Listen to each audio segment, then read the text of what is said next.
नमस्कार, मैं मानवी ठाकुर। आप देख रहे हैं न्यूज 24 फर्स्ट एक्सप्रेस। आइए रुख करते हैं आज की कुछ खास खबरों के साथ।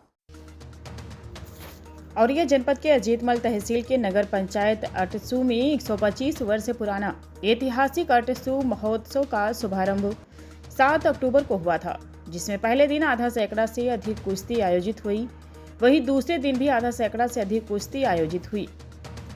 समय अधिक होने के चलते करीब 19 कुश्ती नहीं हो सकी। कुछ पहलवान बिना कुश्ती लड़े ही मायूस घर लौटे, लेकिन चेयरमैन प्रतिनिधि स्वदेश पोरवाल द्वारा आए हुए सभी पहलवानों का सम्मान किया गया।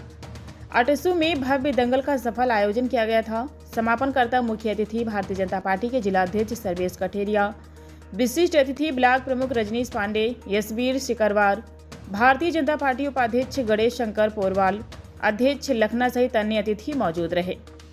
इस दंगल में हरियाणा, पंजाब, राजस्थान, उत्तर प्रदेश, दिल्ली आदि राज्यों, क्षेत्र और आसपास के जनपदों से आए नामी पहलवानों ने भाग लिया था। दंगल में कई दिलचस्प जीत देखने को मिली, जैसे कि अजय हाजीपुर और बीरू इटावा ने अजय हाजीपुर को हराया, जबकि आदर्श कुठोद और शिवा चकर नगर इटावा की कुश्ती बराबर पर रही। और वही महिला पहलवान अंशु गाजियाबाद और पूनम हरियाणा ने अंशु गाजियाबाद को पटकनी दी। वहीं अंतिम रोमांचक कुश्ती रामेश्वर पहलवान हाथरस भारत केसरी और शमशेर पहलवान पंजाब केसरी के बीच रही। यह कुश्ती 1,11,000 की थी, जो बराबरी पर रही। सफल आयोजन में कमेटी की भूमिका प्रभाकर कुशवाहा एवं रेफरी की भूमिका विद्यार्थी पहलवान भरमाऊ कानपुर देहात के द्वारा की गई। अटसू नगर पंचायत अध्यक्ष प्रतिनिधि स्वदेश पोरवाल ने जानकारी देते हुए बताया कि अटसू नगर पंचायत पिछले 3 वर्षों से भव्य आयोजन करा रही है। अध्यक्ष प्रतिनिधि के प्रयास से बंदर योजना के तहत 2 करोड़ की लागत से बनेगा दंगल स्टेडियम, जिसमें अन्य राज्यों एवं क्षेत्र के पहलवान अपनी प्रतिभा दिखा सकेंगे। अटसू महोत्सव समिति ने पहलवानों का माल्यार्पण कर उन्हें पुरस्कृत किया और कहा कि यह आयोजन युवाओं को शारीरिक और मानसिक रूप से मजबूत बनाने में मदद करता है। इस मौके पर भाजपा के जिला अध्यक्ष सर्वेश कठेरिया, ब्लॉक प्रमुख अजीतमल रजनीश पांडे, ब्लॉक प्रमुख लखना गणेश शंकर पोरवाल, भाजपा जिला उपाध्यक्ष यशवीर शिकरवार, मंडल अध्यक्ष भाजपा शिवेंद्र राजपूत, पवन ठाकुर, फौजी भैया, बिरुहनी दंगल अध्यक्ष विशाल शुक्ला, समस्त सभासद एवं क्षेत्रीय जनता मौजूद रही। सर, युवाओं के लिए आपका क्या मैसेज है जो विलुप्त होती जा रही पहलवानी है, क्या कहना चाहिए सर? युवाओं के लिए मैं मैसेज देना चाहूँगा और अपने अकाउंट से सभी हैंडल से मैं जानकारी भी देता हूँ और सभी से अपील भी करता हूँ कि बढ़िया खाइए पिए, स्वास्थ्य का थोड़ा ध्यान रखिए, नशे से दूर रहिए और पढ़ाई पर विशेष ध्यान दीजिए, क्योंकि पढ़ लिख के हमारा समाज और हमारा कल्चर आगे जा सकता है। और भारतीय संस्कृति, भारतीय विधा जो कुश्ती है, उससे जुड़े रहिएगा और मेरी आपसे यही अपील है। और वैसे भी देश में जात पात ये सब चीज़ हावी है। मेरा निवेदन है आप सभी से कि आपसी भाईचारा सौहार्द बना के रखिए, जात पात में कुछ भी नहीं रखा है। और युवाओं से खासकर कहना चाहूँगा, इन सारी चीज़ों से थोड़ा दूर रहिए, अपने फ्यूचर पे ध्यान दीजिएगा और अपने आप को बढ़िया बेहतर बनाने के लिए, बेहतर लाइफ जीने के लिए आपको पढ़ाई पर थोड़ा फोकस करना है और साथ ही साथ अपने स्वास्थ्य पे खाइए पिए, मस्त रहिए। धन्यवाद। सर, मैं कहना चाहूँगा कि जो युवा अधिकतर समय मोबाइल में देते हैं, मोबाइल के बारे में आपका क्या कहना है? पहलवान बनने के लिए मोबाइल का कितना यूज़ करना चाहिए और कितना दूर रहना चाहिए? पहलवान बनने के लिए दिनचर्या का विशेष ध्यान रखना चाहिए। सुबह जो सूरज निकलने से पहले जगेगा, चाहे पढ़ाई के क्षेत्र में, चाहे कुश्ती के क्षेत्र में, चाहे किसी अन्य क्षेत्र में, वो कुछ ना कुछ उसको गॉड गिफ्टेड मिलेगा और पूरी कायनात उसको कामयाब बनाने में लग जाएगी। आप जिस भी फील्ड में रहेंगे, आप रनिंग में रहें, फुटबॉल में रहें, पढ़ाई में रहें, IAS-PCS बने, डॉक्टर इंजीनियर बने, ये शुभकामना आप सभी के साथ हैं। और पहलवानी के साथ साथ एक बता दूं, आपने बहुत अच्छा क्वेश्चन किया मोबाइल के प्रति, तो ज़्यादातर हमारे युवा मोबाइल की तरफ जा रहे हैं। इसका गुड यूज़ तो है, लेकिन इसके मिस यूज़ बहुत सारे हैं। गुड यूज़ को समझने बहुत टाइम लग रहा है और मिस यूज़ को तुरंत से समझ पा रहे हैं। तो मेरा सभी युवाओं से निवेदन है कि आप ब्रह्मचर्य का पालन करिए, क्योंकि मैं जानना हूँ कहीं ना कहीं आप जो बैड हैबिट्स हैं वो आपके अंदर जरूर आएंगी, क्योंकि मोबाइल है। तो उसको अपने आप को, अपने चरित्र का निर्माण करिए, क्योंकि मैं इस पर बोलता भी हूँ अपनी वीडियोज़ के माध्यम से भी कि जो अगर आप बढ़िया खाएंगे पिएंगे तो अस्पुष्ट तो रहेंगे ही, लेकिन साथ ही साथ अपने ब्रह्मचर्य पालन कीजिए। ब्रह्मचर्य आई मीन्स से सेक्सुअल एक्टिविटीज़ में मत रहिएगा और थोड़ा चरित्र का निर्माण करिए और आपके भविष्य का निर्माण अपने आप हो जाएगा। बहुत अच्छा सर मैं जानना चाहूँगा कि आप क्या डाइट पहलवानों को अपने अखाड़े में कराते हैं, तो मैं दर्शकों को उस डाइट का पालन करने के लिए कहूँगा, कुछ कहेंगे डाइट के बारे में? डाइट के बारे में मेरा अखाड़ा है श्री बजरंग कुश्ती अखाड़ा, हमारा सेवा ट्रस्ट अक्सोली, तहसील सिकंदराबाद, जिला हाथरस। और डाइट के बारे में तो ये सुबह व्यायाम करिए, उसके बाद में बादाम का सीध पीजिए और थोड़ा देर बाद फिर खाना खाइए, खाना खाने के बाद दूध और हेल्दी फूड्स खाइए, जंक फूड से बचिएगा। और ख़ासकर फिर अपील करूँगा आपसे कि नशे से बहुत दूर रहिएगा, क्योंकि नशे से ही हमारा देश बर्बाद होता जा रहा है। युवा आपने देखा होगा जवान होने से पहले बुढ़े होते जा रहे हैं। मेरी शुभकामना आप सभी के साथ है। जय हिंद, जय भारत, जय श्री राम, जय श्री राम। सर जैसा कि आपने बताया कि ड्राई फ्रूट से हमारे यहाँ आमतौर पर गरीब लोग अवॉइड नहीं कर पाते हैं, मतलब प्रेफर नहीं कर पाते, तो मैं चाहूँगा कि ड्राई फ्रूट के अलावा ऐसा कौन सा वो है जो हम बच्चों को मतलब कम बजट में, जो किसान के बच्चे हैं जैसे ड्राई फ्रूट नहीं ले सकते, उनके लिए क्या डाइट? किसान के जो बच्चे हैं सबसे पहले तो उनको सबको ब्रह्मचर्य का पालन नहीं करना चाहिए, क्योंकि आप स्वर्ण मौसम भी खा लीजिए, अगर ब्रह्मचारी नहीं है तो कुछ होगा भी नहीं। आप मौसम डेली खाएंगे तब भी कुछ नहीं होगा। और दूसरी बात है कि सबसे आसान बहुत ही आसान है, दूध का आजकल सबको मिल जाती है, दूसरी सारी चीज़ें हैं। और मौसम के फल खाइएगा, आजकल तो सेब बहुत सस्ता सा भी होता जा रहा है, सेब यूज करिएगा और हरी सब्जी खाइए। और फिर मैं आपसे बार बार अपील इसीलिए करता हूँ, मुझे पता है कल्चर हमारा कहाँ जा रहा है। ये वाइट ब्लड ही पावर है, वीर ही ताकत है। ब्रह्मचर्य का पालन करिए। फिर आपसे कहूँगा दूध का सेवन करिएगा, दूध से बढ़िया कोई चीज़ भी नहीं है। और जैसे एक फॉर एग्जांपल मान लीजिए आपने बहुत से वेस्टर्न कल्चर को फॉलो कर रहे हैं, अंडा और मीट भी खाते हैं, तो मैं बता दूँ मैं वेजिटेरियन हूँ, मैं न तो अंडा खाता न मीट खाता। और जो वेस्टर्न कल्चर है जहाँ पर दूध नहीं है उन सब के लिए ज़रूरी है।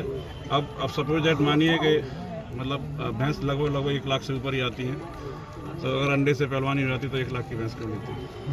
सही बात है।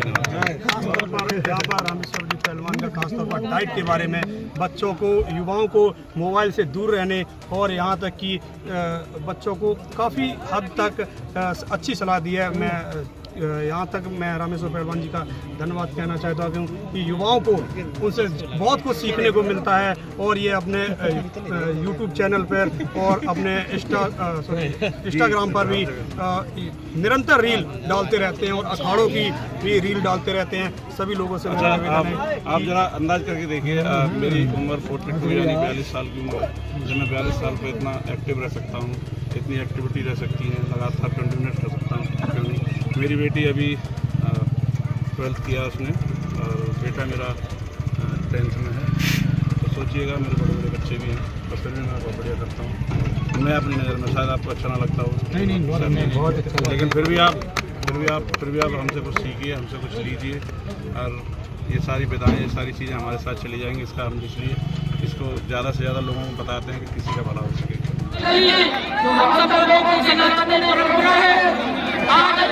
आप सब लोगों के द्वारा मौके पर यात्रा होते हैं, उसके लिए आप बहुत ही आभारी हैं। आप सब लोगों को बहुत बहुत शुभकामनाएं देते हुए और अपने सुदेश कार्यक्रम बनाने के लिए उनका हृदय से आभार व्यक्त करते हुए अपनी बात प्रारंभ करेंगे। महोत्सव में दंगल के समापन पर आप मुख्य अतिथि के रूप में आए हैं, क्या कुछ कहना चाहेंगे, क्या कुछ है दंगल के बारे में? ये अरसू का जो दंगल है, ये ऐतिहासिक दंगल है। ये लगभग 100 वर्ष से इसको ऊपर हो गए, लगभग 125 वर्ष हो गए और ये बराबर दंगल चल रहा है। और दंगल हमारी सनातन परंपरा है, सनातनी खेल है। और आज जो यहाँ अरसू में ये दंगल का आयोजन अब कुछ दिनों से नगर पंचायत अरसू की तरफ से होने लगा और नगर पंचायत अरसू के हमारे चेयरमैन प्रतिनिधि आदरणीय स्वदेश पोरवाल जी के द्वारा ये आयोजन था और इन्होंने इस समापन कार्यक्रम में हमें मुख्य अतिथि के रूप में बुलाया हम इनका बहुत हृदय से आभार व्यक्त करते। हमारे साथ हमारे जिले के आदरणीय वरिष्ठ उपाध्यक्ष और आपके जीत मंत्री ब्लॉक प्रमुख आदरणीय रजनीश जी भाई साहब हैं। हमारे साथ में हमारे ये नगर पंचायत लखनऊ के अध्यक्ष भी उपस्थित, गणेश शंकर जी उपस्थित हैं। और आज जो समापन कुश्ती थी वो रामेश्वर पहलवान जो भारत केसरी हैं हाथरस के, उनके और शमशेर पहलवान जो पंजाब केसरी इनके बीच में थी। ये कुश्ती 1,11,000 की कुश्ती थी। बहुत अच्छा आयोजन हुआ। तो हम इन लोगों को, आयोजन कमेटी को बहुत बहुत शुभकामनाएं देते हैं और बधाई देते हैं और ईश्वर से ऐसी कामना करते हैं कि ये कुश्ती का खेल, इनका दंगल बराबर चलता रहे, दिन दूनी रात चौगुनी उन्नत करे और ये अटसू में ही नहीं, ये भारत में ख्यातवान दंगल बने। ये दंगल जो प्रथा है पहले पूर्व जमाने में अच्छी चलती थी, अब ये विलुप्त होती जा रही है। इसके बारे में युवाओं को आप क्या संदेश देंगे? ऐसा है, खैर युग परिवर्तन, समय परिवर्तन हुआ। इस समय परिवर्तन में जो पहले समय था वो समय अब नहीं। हर व्यक्ति कामगार हो गया है और जो दिनचर्या है पहले लोगों की जो खान पान था उसमें भी बदलाव हुआ है। इस वजह से मैं तो अपने युवाओं से चाहूँगा कि अगर वो कुश्ती से जुड़ते तो कुश्ती से जुड़ने से जो उनकी शरीर है, अगर कुश्ती के लिए वो तैयार होंगे, सुबह उठेंगे, मेहनत करेंगे, उनका शरीर बलिष्ठ रहेगा और बलिष्ठ रहेगा तो भारत भी बलिष्ठ रहेगा। तो ये नौजवानों को करना चाहिए, इन सब चीज़ों पर इसके ध्यान देना चाहिए। यहाँ पर हमारे साथ भारतीय जनता पार्टी के जिला अध्यक्ष सर्वेश कठेरिया जी ने हमारे बीच वार्ता की और उन्होंने बताया कि यहाँ पर समापन काफ़ी अच्छा रहा और यहाँ पर जो कुश्ती थी काफ़ी रोमांचक कुश्ती रही, जो कि बराबरी पर रही। मैं आपको बताना चाहूँगा कि यहाँ पर जिला अध्यक्ष जी ने इस कुश्ती का दंगल का समापन किया है। प्राइम टीवी के लिए और जैसे दीपक अवस्थी की रिपोर्ट। खबरों का सिलसिला लगातार जारी है, आप बने रहिए न्यूज़ 24 फास्ट एक्सप्रेस के साथ।